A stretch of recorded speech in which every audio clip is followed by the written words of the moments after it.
Sejauh langit dari bumi. Shalom saudara-saudari yang terkasih dalam nama Tuhan Yesus Kristus. Di sini saya akan membahas Tritunggal dalam Perjanjian Lama, tepatnya di Kitab Mazmur.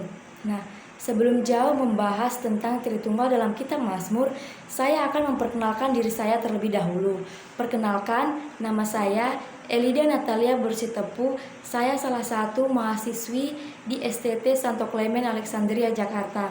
Saya sekarang tingkat 2 semester 4 dan saya mendapatkan tugas dari salah seorang dosen, yaitu dengan mata kuliah Teologi Sistematika. Nah, dalam kitab syair atau kitab Mazmur, saya mengutip 2 ayat yang membahas tentang Tritunggal.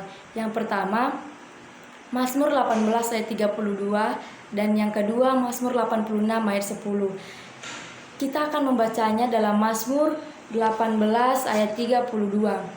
Demikian firman Tuhan, sebab siapakah Allah selain dari Tuhan, dan siapakah gunung batu kecuali Allah. Dan yang kedua yaitu Mazmur 86 ayat yang ke-10. Demikian firman Tuhan, sebab engkau besar dan melakukan keajaiban-keajaiban, engkau sendiri sajalah Allah.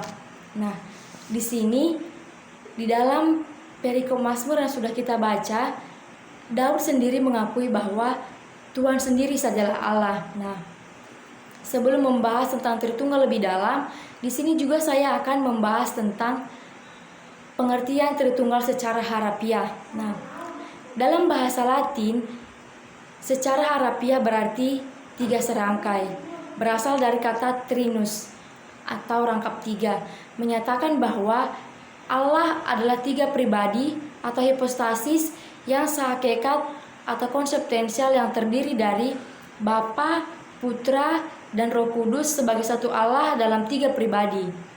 Nah, yang pertama Bapa, kedua Putra, dan yang ketiga adalah Roh Kudus, di mana Putra itu adalah Yesus Kristus sendiri. Dan di dalam Alkitab juga memperlihatkan bahwa Roh Kudus tunduk atau dalam kata lainnya subordinasi kepada Bapa, dan Putra tunduk atau bersubordinasi kepada Bapa. Ini adalah relasi internal keilahian dari setiap pribadi dalam Tritunggal.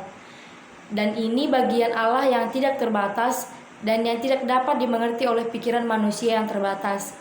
Artinya bahwa Allah itu tidak terbatas. Kita harus menyadari dan mengakui bahwa Allah itu tidak terbatas. Sedangkan kita sebagai manusia atau sebagai ciptaan Allah adalah sangat terbatas, sehingga kita sangat sulit untuk memahami dari Allah itu sendiri gitu.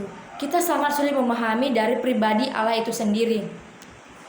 Nah, di sini juga saya akan membahas sedikit tentang pekerjaan dalam pribadi Tritunggal gitu. Di sini saya akan membahas satu persatu. Yang pertama Bapa, yang kedua Putra, dan yang ketiga adalah Roh Kudus. Kita mulai dari yang pertama, yaitu Bapa. Bapa adalah sumber utama, dan yang kedua yaitu Putra. Putra adalah agen yang melalui dirinya Bapa melakukan karya-karya dari sumber utama. Kita mengetahui sumber utama itu adalah Bapa.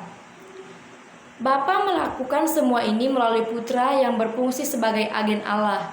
Nah, Bapa melakukan semua ini melalui Putranya gitu, atau melalui Yesus Kristus. Dan Yesus Kristus itu adalah sebagai agen Allah itu sendiri.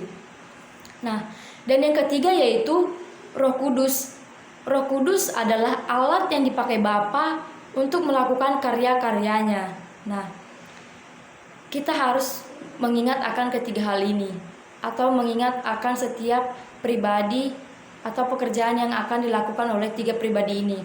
Yang pertama Bapa sebagai sumber utama, yang kedua Putra atau sebagai agen untuk melakukan karya-karya Bapa, dan yang ketiga adalah Roh Kudus, yaitu alat yang dipakai untuk melakukan karya-karya tersebut.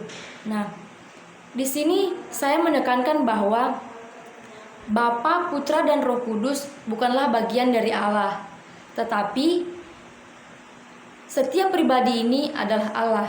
Saya ulangi sekali lagi dan saya tekankan, Bapa, Putra, dan Roh Kudus bukanlah bagian dari Allah.